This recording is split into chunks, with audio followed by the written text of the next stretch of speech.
সবাই এই প্রশ্নটা করছে যে আমার ছেলের বিয়েতে শাকিব খান কোনো বিয়েতে যায় না। আমার মেয়ের বিয়ে, ছেলের বিয়ে না, আমার মেয়ের বিয়েতে শাকিব খান এসছে। শাকিব খান আমার মেয়েকে অনেক ছোটোবেলা থেকেই চিনতো। তো তার প্রতি আমার মেয়ের প্রতি ওর একটা স্নেহ ছিল।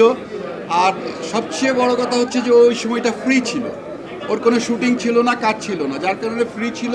আর ওই ফ্রি সময়টাতেই ব্যাটে বলে হয়েছে আর কি।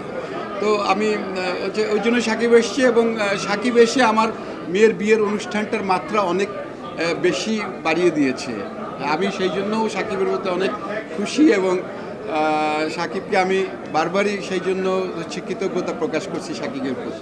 সাকিবের পরিবর্তন আসলে ও তো একটা টাইপের ছবি করতো, কয়েকটা ছবি একই রকম টাইপ হয়েছে, তো সেইটা আচ্ছা গেট আপ চেঞ্জ হয়েছে, এবার নতুন করে আসছে রকস্টারে। আমার কাছে গেট আপটা ভালো লেগেছে, সব কিছুরই একটা চেঞ্জ থাকা উচিত, এবং সেই চেঞ্জটাই সাকিব করেছে, আমার কাছে ভালো লেগেছে। আমার সিনেমা হল কে স্ক্রিন যেটা আছে সেখানে মাসুদ রানা চলছে, কিন্তু আমি আমার সিনেমা হলে আমি দেখি নেই।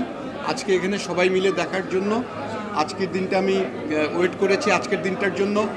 আশা করি যে ছবিটা দেখার জন্য এক্সাইটেড আছি, ছবিটা ভালো মানে আমার মনের আশা পূরণ করবে, সেটাই হচ্ছে যে আমার হচ্ছে যে আশা আর কি।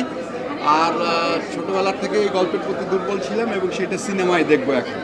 ধন্যবাদ সবাইকে, এবং আজিজ ভাইয়ের জন্য শুভকামনা, শুভেচ্ছা সবাইকে।